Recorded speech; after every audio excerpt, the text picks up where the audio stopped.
welcome back to my channel. If you're new, my name is Casey. I am 30 and I live in Jersey City and work in New York City. For today's video, we're gonna have a chatty vlog. We're gonna get vulnerable. We're gonna have some honest talk on here, and we're just gonna go ahead and jump right in. So many of you send me such sweet messages on Instagram and comment on YouTube about how much you love my bubbly personality and positive outlook on life. And it's something that I definitely pride myself in. I love to find the joy in the little things, but I definitely have my bad days. I feel like everybody does, you know, we're only human. I have had anxiety for as long as I can remember. It definitely affects my day-to-day in different ways. Over the last like 2 weeks, 3 weeks, I've been dealing with just a lot of health things in my life, a lot of kind of changes and things that I haven't experienced before. And it's been really frustrating and anxiety inducing. I'm really grateful that I have Ryan who comes to appointments with me and, you know, will kind of make me feel comfortable and all of that. But a lot of it does fall on me and on this little mind. I like to call my anxiety my hamster, and sometimes it's just running on that wheel, you know, it's just running on that wheel and it doesn't want to take a break.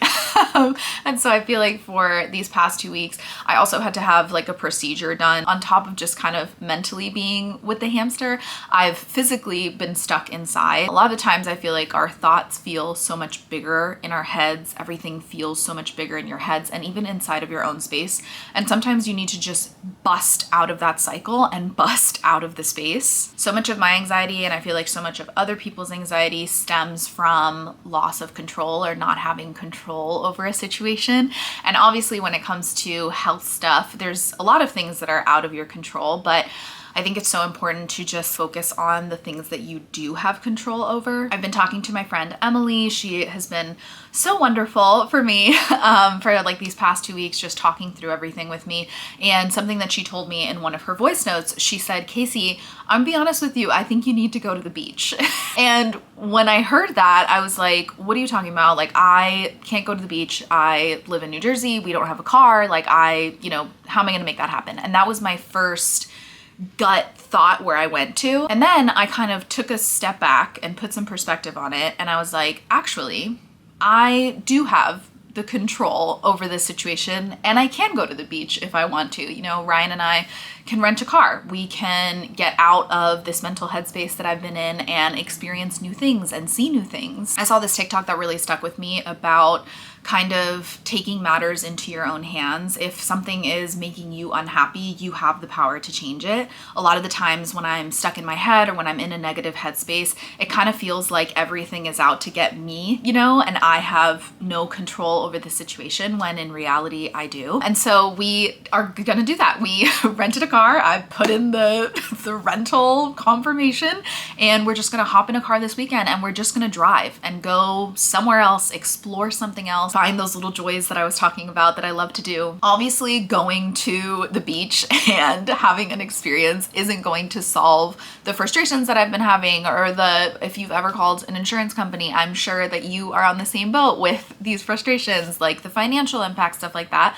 But at the same time, I do think that it's gonna help me with my headspace, which a lot of the times is one of the most important things because it's me, myself, and I up in here, you know? So I wanna make sure that we're feeling good and that we're feeling strong. Unfortunately, another thing that is out of our control is the weather, and it is going to be cloudy and rainy this weekend, which isn't ideal. And I even thought about canceling the car rental, and I was like, oh, we'll just do it another time.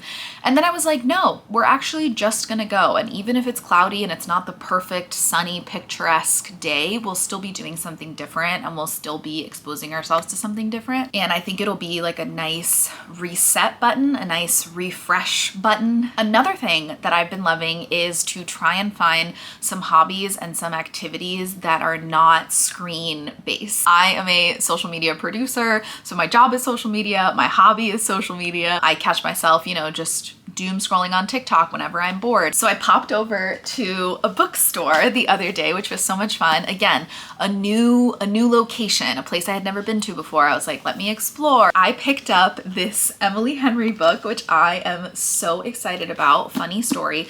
I am not a huge reader. I wish I was. I am so unbelievably jealous of people who can just pick up a book and read it in one day. I've just never been one of those people. Again, I feel like because so much of my brain is so visual, I have a hard time with books. I try to picture what's happening in the book in my head, but then I just end up getting distracted. But I have a goal for myself to finish this book, even if it takes me a very long time. I've been doing like 2 chapters every morning before work, and I think getting into that headspace, having that just me time before work has been really nice. And it's really great so far. I will say it's funny. I've read her, I have a Kindle too. It's right here actually. It's unbelievably dusty, which I guess just kind of emphasizes what I was saying, that I'm not a reader, but I have a cute little pop socket on it. I did read Something Blue and Something Borrowed, which are the original books from like the rom-com, which if you haven't seen Something Borrowed, I absolutely love that movie.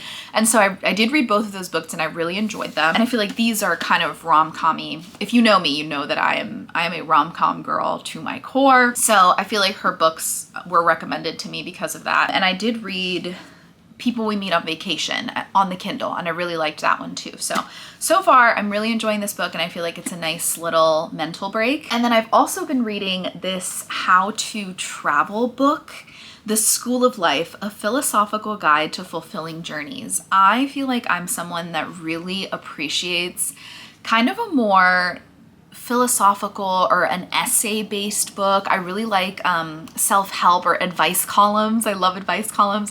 My all-time favorite book of all time is How to Be a Real Person in the World. It's such a great book. Highly recommend. And there's an excerpt here. I'm going to read a part of it to you. Sit back as I read to you. Our societies are constantly sending out signals about what is potentially fascinating, impressive, or beautiful to visit. And then it talks about this German couple that started to photograph water towers across Germany and the United States. These industrial structures were amongst the least admired of all buildings. They were deemed hulking and brutish, and people would get predictably furious if ever one was planned near where they lived. Yet the Betchers' photographs, arranged in serene and elegant frames and hung in sequences along gallery walls, showed just how beautiful these towers actually were. One could appreciate their patterns of rust and their rugged authenticity. Their legs had a distinct dignity and playfulness. They were like curious monuments in the landscape. The real point of the Betchers exercise wasn't specifically about water storage facilities.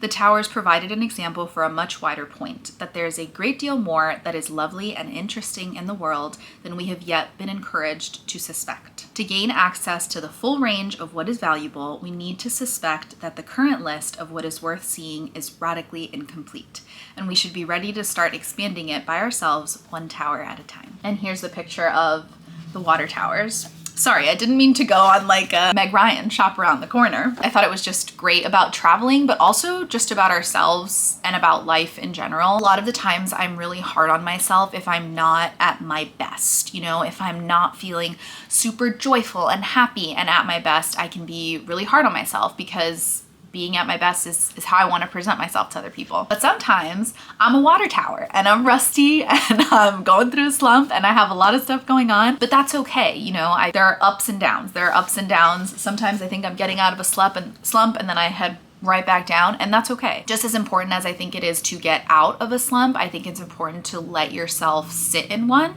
and to let yourself experience feelings. And boy, oh boy, have I let myself experience my feelings these past 2 weeks. And that's all I really have to say. I kind of just felt inclined to pick up the camera. I've missed vlogging, and I was like, let me just chat about this in case someone is going through something similar or can relate to this. Thank you guys so much for watching and for being here, and I'll see you in the next one.